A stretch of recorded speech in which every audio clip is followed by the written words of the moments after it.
Again, it was perma-diving bot lane, but every single time 113 is doing the 3-step technique. He clears one camp into full clear on that side, into either invade or he's gonna try to pull out a gank. So all eyes on 113 in this particular game. Let's see if his third step in the game is again going to be something aggressive, because he pulled the exact same play versus Haru in the previous matchup between them, and it was the only time on the first week of games that 113 was unsuccessful into making that third aggressive step work.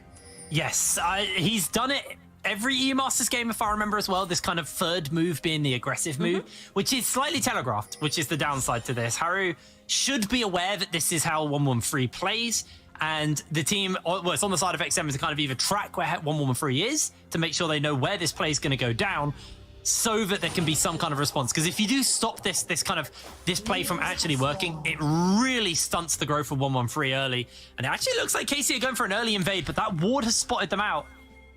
It could be detrimental. This is what happened when last time 113 played Xin Zhao into particularly Jarvan on blue side. He starts blue, he always wards enemy red, and then he'll do blue into top clear and he will instantly invade Raptors.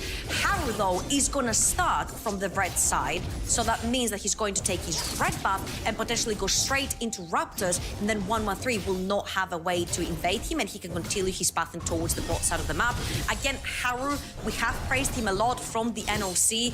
He is a world champion, whether people can accept it or not. Yes, he has played only one game, but his team did take down SKTT1. They did take down Faker 3-0 in these Worlds Finals, so he very well has that skin and he does deserve to be called a world champion for a reason. I find him extremely clever when it comes to pathing and figuring out where the opponents lie, but Nata has been caught here. Yeah, that's a good hook. The Ignite's been thrown down, and now Kasing, it's on him to get out, but he will be able to do so. Lovely trade there for KC, but on the other side, here comes Haru. He's got the flag, he's got the drag forces, the flash out, chases in, got the red buff ticking, and Hantera slowed down. Haru waiting for that combo to come up one more time, but Hantera will be able to hook onto a wall and get away scot-free as he is out of there. But look at that movement instantly. You see Haru trying to chase into the red side jungle of 113 and tempt instantly shadows. He starts hovering towards the bot side of the map, ready to invade. And right here, Hantera doesn't only lose his flash, but he loses 113 his red buff as well, because they can no longer play aggressive. Bot lane had a really, really good trade. They traded Nata's HP, which meant the Miss Fortune could not step up. But because Hantera got caught in that level 2 gank from Haru, it cost them the bot lane priority and 113 his red buff. Temp's done a pretty good job in this lane as well, because typically you kind of expect the Ahri early to get a very heavy shove and kind of, you know, force the LeBlanc under, but Temp's been able to hold this wave in a relatively good place for himself, and he's doing okay down here. So that hasn't opened up Seiken to move around the map and help 113, but once again, Nata eating a lot of crowd control and a lot of damage. He's chunked out very low, and if 113 decides to cancel that recall, which he doesn't, that could have been a bit of a dangerous situation for Nata. At this point, I think 113 needs to get back to base really quickly, grab his double longswords, be onto the map before the Jarvan. So if Jarvan tries to make a play, he will be there to counter with the extra damage that he has in his inventory right now.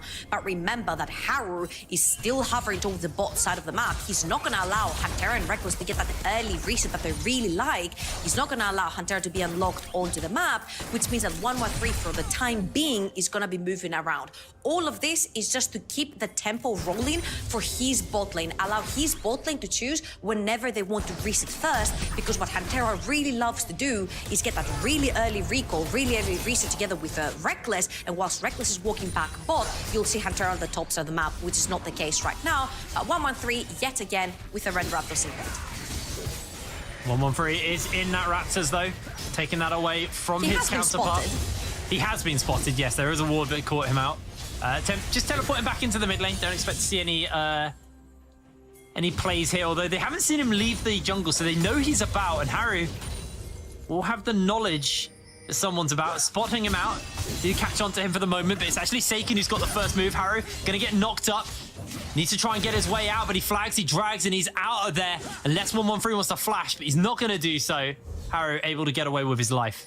Really good aggression right there by 113 to find Haru into the jungle. Again, shutting down Haru is a big key to bringing X7 down, because that could have resulted in potentially a play towards the top side of the map. You see how far Cabochard is being pushed towards the top side of the map as well. So he could have ended up paying with his life. Of course, there's a bunch of wards around, but you can always find your way around Fog of War. So really great move by 113 there. Spots Haru, forces him out of the jungle, and now he knows that, you know, top side jungle has no creeps anymore. So Haru can only play towards one side, which is the bot side. And who has reset?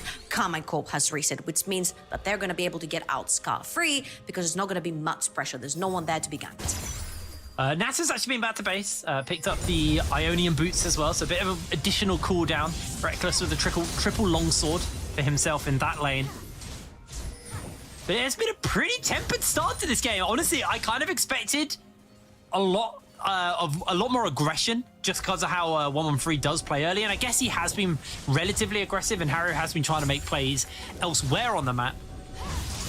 But for the most part, it's been a relatively relaxed start. I say that as X7 bring multiple members up to this mid lane just to kind of shadow tempt as he shoves the wave in, making sure that this wave does crash and this wave isn't just going to be stuck in a really awkward place for him. It looks like it's not going to do so. Exactly where 113 is, and if they actually catch him before he resets... Got the flash out. And Terra, no flash available to him, so they should be out scot-free unless Terra lands a really nice hook here. Top side plate does go up for Cabo. I think this is also maybe the perfect time to try and go for the Dragon right here. Haru, you see him hovering around, but they know that Seiken has to reset at some point, and he doesn't have his teleport to get back in lane. So if they do so wish, they can actually wait for Nato to get the level 6, shove in the wave, and actually try to go for that Dragon, which is going to be the first Dragon of the game.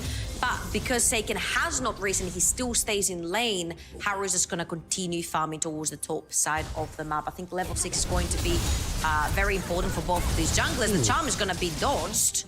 Yeah, nice dodge on the charm and the second part of the Orb of Deception there from Tempt. There's a lovely little trade-off with his Mimic. Is still going to have to deal with this wave, but we'll be able to do so. Seiken Chunkton actually out of mana means 113 doesn't actually have backup here. Tempt's being able to sort the wave state out as well, so he can move over in time. Meanwhile, the flash has come down, and they've got the bullet time, and Terra's able to hook onto the wall to get away. Meanwhile, on the top side, the pit, everything's been thrown down. 113 chained up, rooted low. Seiken has the ultimate. Seiken can find the kill here. Haru needs to dodge away on everything. An amazing gnaw back, but Tempt continues to chase forward. Seiken burning low, but won't go down. Now Cabu has to find his way out. Tempt's got the chains on, and Jaeger can come in with a shuriken flip and that perfect execution to make sure that Cabu will fall here. One last auto will secure it. Jaeger secures the kill to tidy that out, and X7 walk away the victors of that top lane skirmish. That is a 2-for-1 in favor of X7, and it was almost a 3-for-1. He brings Seiken got away with a sliver of health right there. Again, you see Tempt level 7, 113, still level 5. He doesn't have the ultimate for extra protection, gets chained down, but look at how much he actually survives and gets some time for Seiken to put down damage once his Conqueror is fully stacked as well. One last dash from Seiken to get away, and that was half an auto attack right there from Temp, would have done the deal, but luckily for Seiken, he flashes away last minute. Jaeger then comes back, and because Cabo is Minina, he's not gonna be able to survive this one. 2-for-1 trade. Both the AP assassins for the side of X7 have gotten the kills here. That was really nice there. Haru trying to finish up this red buff while 113 starting the Rift Herald. I believe Haru will be aware of it. You can also see that Hantera has moved over into the area. Haru gonna see that this is actually going down if he decides to put the flag down, but isn't for the moment. Tempt spots it out, and there goes the Herald. So 113 able to sneak away that objective from X7. The question to me is, where are they going to look to use that in the mid lane potentially to open Seiken up a little bit more? Or are they going to try and use it top? Again, the first Dragon of the game has not gone down, so usually a lot of the ways that you can use the Rift Herald is like you pop it down mid, you give plates to Seiken, he maybe completes Luden's Echo, and then you can move your entire team towards the Dragon as well whilst you have pressure in the mid lane. One other option would be give it to Cabochard. He's already gotten 1.5 plates up in the top side of the map. Maybe he can completely open up that lane, but because 113 invests the time towards that Rift Herald, Haru and Sig will bundle up again to invade, and yoink, the chickens go away as well. Oh, good chains actually. They get the knock up as well. He's going low. He has the ultimate to keep himself alive. He's gone. 1-1-3's down. Kasing, he's out, but Taken's chasing. He's run out of ultimates though. Haru will burn down though, and they find themselves the kill. That's the last chase they need. Saken is so low, but he's got the double bust. Now they got the orb. Reckless able to find the kill. Kasing jumps out, and Nata on his lonesome. The flash forward into the death charge. Nata flashes over the wall, dodging out on the charm. And KC come out the victors of that red buff fight. 2-0-1. Saken on that Ari comes out super ahead from that trade, getting these early kills, getting towards that Luden's Echo, which, okay. Sadly, especially for Nemera, it's not going to be a Luden's Echo, it's going to be that Everfrost, but the closer you get to it, the more powerful you will be in locking members down, like the Akali which jumps in, like the LeBlanc when she comes in, and 1-1-3 with the Herald in his pocket is looking for that X7 bot lane. Yeah, they're looking to chase him down, as meanwhile in the mid lane, Saken's been shot down by Tempt. They're jumping in bot side though, and they might just find the kill. 1-1-3 able to get it, pop the ultimate. And Nata now down. This means Dragon is a potential here, like you were saying. They've got the Rift Tail to afford themselves some pressure. Harry's just trying to get some permanent vision for his team. We'll be able to do so, but I think they're just going to have to give up some plates, potentially, and that Dragon. When this game comes down to team fights, it is going to be up to Saken and Tempt to find the key targets. Saken currently is the Fed member in his team, whilst Cabal fancies a little bit of a rumble right there with the Jaeger on the 1v1 top. They will both blow their ultimates. And let's see that replay again, because a lot... Okay, it's not that replay. It's actually 1-1-3 running down. Kasing is trying to cover for Nata, but the flash in from 1-1-3 will seal the deal, whilst Haru and Tempt are killing off Saken in the middle. All in all, it was a 1-for-1. To be fair, it's hard on our poor observers this game, because once one thing happens, something happens elsewhere. Double chains into the sigil comes out, and Saken... I think if Tempt had his Q a little earlier, he would have got the kill there, because that would have popped with that second chain. Didn't do so, so didn't get the additional damage off. But a lovely little trade there from Tempt, forcing Saken out, and this will afford the pressure to X7, where they can pick up this first Dragon for themselves. But look at the top side of the map, because they know Haru is doing the Dragon right now. Meanwhile, Jaeger in the top side of the map is struggling because he has no ultimate available, and the refill is actually popped for Cabo. We mentioned this as well, because Cabo took so many plays, the tower will end up going down, but Tempt is up there as well. Yeah, he has got Tempt. He's in the shroud for the moment. Tempt jumps in forwards. They're looking for Jaeger. Jaeger still invisible. Oh, they find the kill. Tempt is burning low. The Boulder toss gets blocked out by the clone. Tempt jumps his away with his W, trying to buy some space. The red buff's ticking, and in comes Haru with the flag. The drag to save the day, and dunking Cabochard. Haru coming up huge. Kasing, meanwhile, is going low. One more feather from Reckless will come in with an answer kill. Whoa, that was a 2 versus 2 in the bot lane by Reckless and Hantera, absolutely destroying Nata and Kasing, whilst on the other side of the map, 2 members died from the sort of Karmine Corp, but this is worth for Karmine Corp, because the wave is pushed bot lane. They managed to take an entire tower pre-minute 14 on the top side of the map for Cabochard. Cabochard now has his Trinity Force and his Hex Trinket, which makes him both durable and really dangerous in these team fights. And then again, you see Kasing and Hantera are trying to put down the damage. But again, remember what we talked about when the Featherstone comes in, all of that bullet time damage is being dodged. And really well played right there from Reckless and Hantera to actually counter the bullet time and re-engage the fight. Executed. My mic is muted, sorry. I was about to say, I might have lost you in the process here. Honestly, Trouble, I only do it with you. I don't know why. I only ever mute my mic with you. I go for a swig of water and just forget to unmute. Reckless starting to attack was pretty tragic, though. 14 minutes on the clock, 2,000 gold lead to X7. Definitely a less one-sided affair than the first time X7 met KC. Remember, if X7 win this game, they lock themselves into first in this group. Nobody can catch them. And they'll be the first seed coming out of Group B. And this is a tough group. This is definitely a tough group. Obviously, you do have Team Phantasma, who, you know, might not have had the best performance, but no one was really predicting them to. But Gamer Legion and KC, kind of, for a lot of people, they saw those names and went, "Oh, this could be a rough one." KC, though, domestically not being the best split for them. Haru might be in for a surprise, but I really like the fact that you're mentioning Gamer Legion right here, because if you're a Gamer Legion fan, you're rooting for X7. You want X7 to lock in that first seed so you can still have a chance to make it into the quarterfinals. I think X7 are making the right choice also right here. They're letting the tower go, but they're not putting pressure anywhere else on the map. Because while this is going on, look at the top side of the map. Cabochard is in the jungle. He takes red buff, he takes Romp, waits for that wave to be crushed underneath his tower. Doesn't really miss much because he's back in time. Whilst Cam and Corp are taking towers left, right, and center from the map. Oh, Seiken, the charm. The chains was just a little off. Seiken did have to burn that Spirit Rush, and now X7 can get some time on this mid lane tower, but not a very big wave, and not really a lot of damage to deal with it, so just going to do half its health, and Seiken able to catch the last of the wave. There is a Rift Herald up, though, and that could be X7's way to kind of crack these towers and maybe open the map up a little bit for themselves. Harry's going to start it up. Yeah, But KC are in the area. They are collapsing forwards. They're around vision because the Scuttlecraft belongs to KC, and they have instantly moved Nata up from the bot lane. Holy Kasing. That was close then. They jump, they get the quickness off the multiple members. Nata not going in for the ultimate yet. The dunk goes down. 1-1-3 flashes out. Nata flashes into his pocket and secures the kill. Reckless has to throw the ultimate. And now that is it for KC. They give up the Herald. They lose their jungler. And they may just lose their mid tower. And actually, X7 lose nothing at all from that trade as well. They can just pop it down mid lane and instantly open up the map for themselves, whilst Tempt is being extremely dangerous for anyone who gets near. You see how when the double assassins come in, the Akali for Jaeger and the LeBlanc for Tempt, it's extremely dangerous for any member of KC to walk through at some point, especially Cabo when he was Midna and didn't have any of that raid spell built up to try and get that ultimate for a big team fight.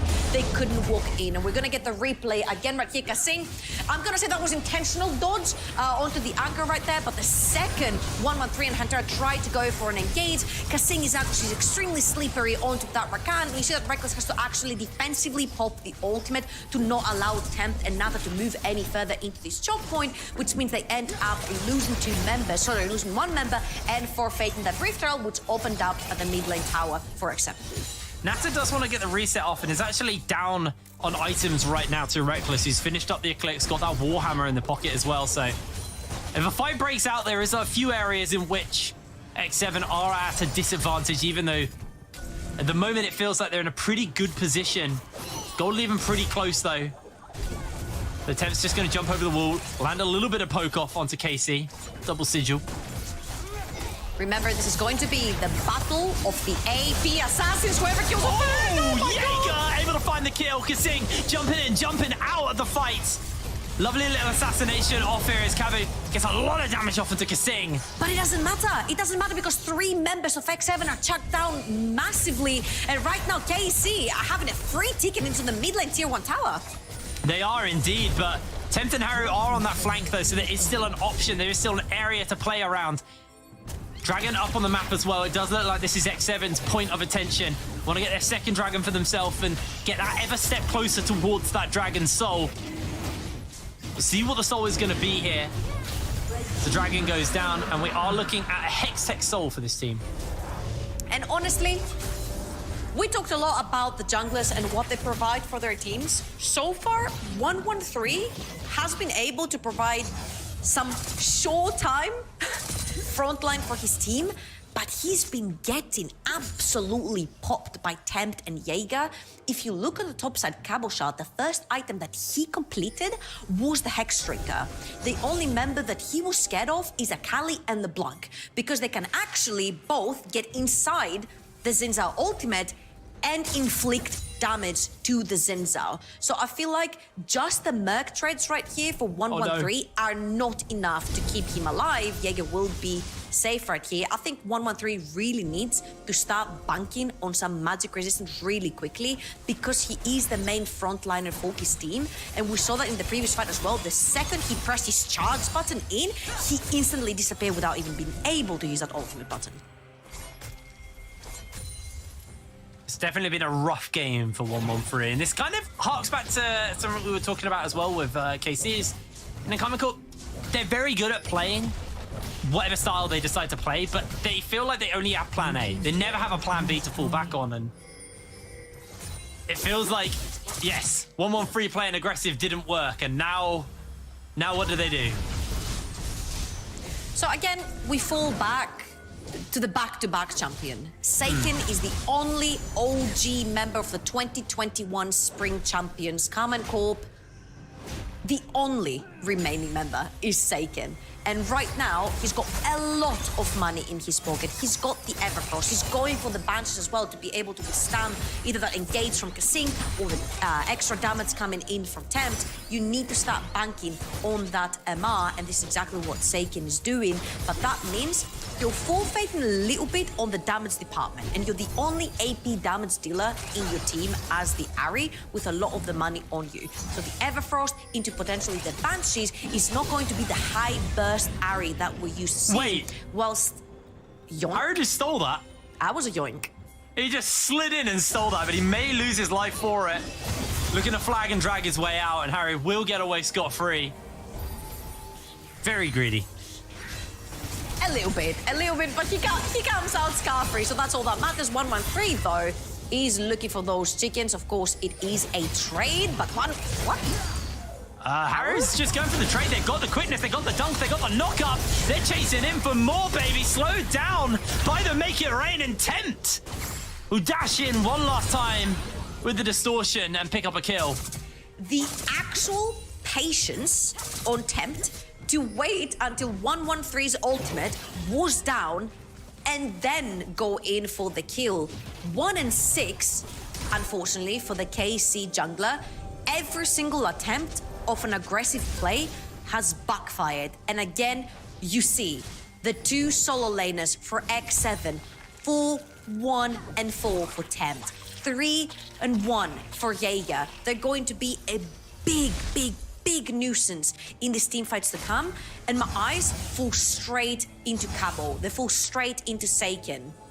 Can Cabo get that big ultimate to lock one of them down and instantly assassinate them with all the CC following up from Seiken and Hantera, and of course Reckless's damage too? Because I feel like if you allow Tempt to make these plays, the teamfight will be over before it even begins. Absolutely. You can see that Reckless has actually finished up a Hex Drink. Very scared about, you know, Jaeger and Tempt. The double AP assassins just bursting him out. Obviously, he has that ultimate as well, so a lot of safety tools, but I don't expect to see Reckless ulting aggressively this game. I think it is going to be very much a defensive tool for Reckless to play around. Other than that, major items have been met between Nata and Reckless. Mid lane, the Void Staff has been finished up for Tempt, along with that Loon's Echo, so a lot of magic penetration coming in for Tempt. And jungle is pretty much equal as well in items. You can see Jaeger almost got that Zhonya's Hourglass finished up. So it does have a little bit more defensive tools and a little more cooldown reduction to work with. And we also have 25 seconds before the next dragon pops up. It's going to be a Hextech one, which means that if you have this on the two assassins and onto the Misfortune, it's going to be extra amount of burst, which means they're going to be able to chase you much easier because of the zap as well. So KC definitely going to be shoving in the lanes. They're jumping in. Harry's got the dunk off. Kasing's found the knock up onto Cabu. Cabu's been sent packing. That's going to be a 1-for-1 trade to start us off. Jaeger able to find a kill. He is caught in place. He is going to have to use the stopwatch to keep himself alive. There is no escape for Jaeger as he is shut down, but the bullet time's going to get used. Reckless jumps in. In comes Tempt. Tempt's on his lonesome. He has nowhere to go. He is shut down. Seiken finds the kill, and Karmine Corp absolutely squash X7. They keep themselves alive. Haru makes a crucial mistake right there. We mentioned who the third member is from X7. He is going to be Tempt, and he engages without the main damage dealer. Tempt is supposed to take someone out of the fight before the fight begins, and Haru engages without his mid laner there and pays deeply for it. Not only are KC gonna lose members here, but they're also going to lose that soul point win condition that they were holding. And let's see this fight one more time, because Jaeger is on the side and Haru sees the play right here. They've been punished in 1-1-3, but remember who's been punished in 1-1-3 every single time. It has been Tempt jumping into the ultimate and completely making him disappear. Tempt just TP'd into the map because he came straight from a reset, and by the time he's in the fight, he tries to make a play right there, but beautiful reflexes on the flash by Reckless doesn't allow any of the damage to come through, and the veterancy from a player named Reckless is showing right here again. 2, 1, and 6. More and more just completed as well. The guy's super strong right now. And at the end of that as well, it's now 2,000 gold lead for Karmine Corp. So they've got themselves a lovely little lead, setting up the vision around this Baron. I don't think they're going to throw themselves straight into it because that 2,000 gold lead isn't enough just to completely steal that away while everyone's alive. As Hantera has to burn the flash. The chains are missed for the moment and teleport's coming in. Jaeger actually going to get interrupted by Cabu's ultimate, so stopping him from actually doing anything. Cowboy's mid now, though. Yeah, Jaeger, though, half health, wasn't really feeling it, didn't have complete vision where everyone is, and is able to get away with his life. But that's big. Teleport now down. Cabu has the advantage, and Jaeger just lost half his health. That was all he gained. And also KC are getting some tempo on the map right now because they know that there is no ultimate onto Kasing, that burned that out. There is no ultimate onto Jaeger, which means he cannot push aggressively into Caboshot as well, especially since now he's going into Mega now form. And Haru has no easy way in. Both Reckless and Seiken have their ultimates up and available to get away from a sticky situation. There is no flash, at least, for Reckless, so you do have that to work with. You can catch him in the Cataclysm. He can ult, but he can't ult out of it. Once again, just a little bit of poke onto Hantera, but nothing too big. Crab's going to get picked up by KC, and they've got really solid vision control on the river. Meanwhile, Seiken maybe looking for an assassination onto Nata. Nata can just get away. Very quick champion in that misfortune. And again, that fight in the mid lane where KC won was such a huge tempo boost for them because they managed to grab the towers in the mid lane. And especially when you're playing assassins like the Ahri or like the LeBlanc, you want to be hiding into Fog of War. Taking down these two mid lane towers means that you get to bleed your vision deeper into your opponent's jungle, which then allows you to take control of these squadrons and allows you to make the plays. Tempt has been looking the entire time after this teamfight was lost for X7 and hasn't been able to find a pick. It's going to be very crucial to see if the X7 mid laner can find something before the fight starts. That was just honestly a lucky dodge by Thames. He had no idea that trap was coming out of the bush. X7 are slowly regaining control of this river area around the Baron, getting a couple of vision, getting a couple of wards down. That's where I can speak. Many visions. Many visions to be had for the side of X7, but the dragon spawning up in 1 minute 30 means we'll probably see some shift of attention there for KC. It's kind of why they've given up the vision control in this area. Don't really want to lose their lives for vision, which they'll be shifting out fairly towards this other part of the map anyway soon. Terra hooks a wall, and that might have just been a bit of a squeaky moment. They're going in. Using it as an opportunity to go and look at the bullet time. It's huge. They're jumping forward. Nata finds the kill. Cabu's pinned in place, and there's the shutdown. There's the dunk. Reckless doesn't have flash, but he has feathers to keep himself alive. Kasing jumping in forward, and Reckless is taken down. Nata finds the kill, and it's only 2 for Karmine Corp. Temp chases on. He finds himself the chains, but no, it's going to get broken by the dash. And KC lose 3 and only gain 1. 3 and 1 in favor of X7. X7 find a brilliant fight in this choke point. Kasing and his experience come right through. And the second he sees members of Carmichael bunching up, he sets up the perfect team fight for Nata on that misfortune. But all in all, it was just a revenge team fight because nothing is won out of that. 30 seconds for the next dragon. X7 are going to get the first reset and be the first ones to move into that river. If they manage to secure this dragon, it will be soul point for them. Again, Hextech is so important for them. The zap, the extra damage onto somebody like LeBlanc and Akali that are looking to find these early pre-team fight assassinations is going to be huge. Seeing the Schroeder's grudge being picked up as well for Nata, so these choke points getting even scarier to walk through. The slow is going to be very impactful. That bullet time flash and heal available. Reckless has regained his own flash. Temps found himself Hantera. Hantera has to stop, watch out. Temps could be in trouble though. Jumps over the wall. Cabu find himself an amazing flank, but he is CC'd for now. But KC are coming up in the fight. They found 2. They found 3. They are absolutely walking over everyone. And Temps is being chased down. Reckless finds the feathers back as well, and Temps will fall to the Foxfire. A triple kill for Seiken, and X7's dreams of getting a perfect, flawless Group B could just be falling apart right here, right now. The back-to-back champion, the only OG Kameko member remaining. Seiken comes up huge in this fight. X7 overreach yet again to just kill Nautilus. They blow everything onto Hantera and KC. Clean up house. They deny yet again the soul point for X7. They'll take the Baron, and let's see the team fight one more time because that was huge. Temp jumps through the wall right there, but he's already used the W to try and poke down Hantera. And yes, even though Hantera dies, Cabo dives into the pit and creates such problems for X7 because he is huge right now. Remember the damage and the survivability that we mentioned, while Seiken uses his resets so perfectly to take down everyone remaining for the side of X7.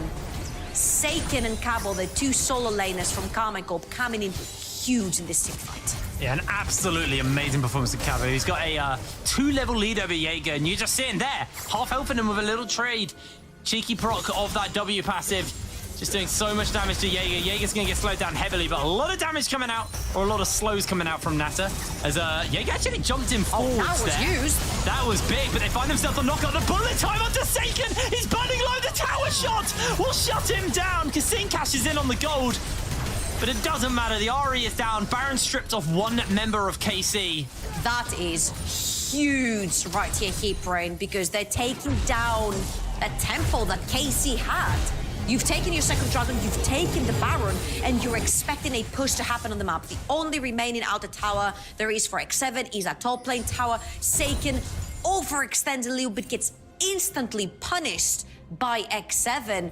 And now the swing is pretty much even again. The gold diff is only 2,000 gold, 4,000 gold. At this point, it does not matter at all, because if you look at the inventories, every single member from both sides have the main items that they need. And one small trade right there from Temp takes 50% of Reckless's HP away. Reckless does at least have that Eclipse. It has some sustain to recover the health, but it's kind of just a bit of a show of what Tempt can do, a show of force, if you will. Jaeger, I mean, this Akali pick just hasn't really seemed to offer too much. It's found a couple of executions in team fights, but it's not been like the nuisance. You're seeing Tempt able to burst people, but I haven't really seen the burst from Jaeger. It's more just the follow-up and the cleanup. It's going to have to be resets for Jaeger, and like you mentioned, like cleaning up whatever Temp leaves behind. But if Temp gets caught at the very start of the fight, it's going to be extremely dangerous for X7 to try and pull a fight. And you see that Cabo, yet again, they're using these Baron Bomb to try and go in, but Temp might get caught! Temp's just popped! Cabo able to take him down, solo kill from Cabo Shard. Temp just biting off way too much there. This tier 2 top lane tower is like a graveyard for mid laners. Both times Seiken overextends, now Tempt overextends, but this is really bad news for X7 and good news for Karmine Corp, because Karmine Corp still have the Baron up and available for them. They've got double cannon minion pushing in the top side of the map, and they're also pushing mid lane at the same time. They're gonna pull the TP. This could be inhibitor for Karmine Corp. Depends how hard they're willing to push. This could actually be a little bit more. I think for now, they may just be settling with that top lane inhibitor tower, or at least a lot of damage onto seconds. it. X7 move out, the charms come down. Temp's about to come back, but KC quite happy just to take the push and take a second inhibitor. X7 are scratching their heads, trying to find their opportunity to come back into this game, but they can't do so. Cabu has been an absolute monster this game. The flash, the dunk from Harry, they're coming in, they get the knock back on 2-1. Jaeger getting slowed down, Nata unable to do anything. He's knocked up, he's blocked, in comes Tempt. He's looking for the change onto Reckless. He finds the shutdown, the bullet time, doing a lot of work, doing a lot of slow. They find the knockup, they find more slows. Nata is being knocked up though, he's being chased. Haru getting taken up by Cabochard. This might just be the fall for X7. Everybody but Kassin is down. Kassin falls as well. KC in the base with the super minions, and X7 are not getting the clean sweep in groups as KC fire back. X7 thought they had their first seed coming. 0 kills was what KC was able to do last time these two teams met, and now KC with a revenge victory onto X7. Honestly, Cabo and Seiken, the two solo laners from Karmine Corp, absolutely stellar performance, and Karmine Corp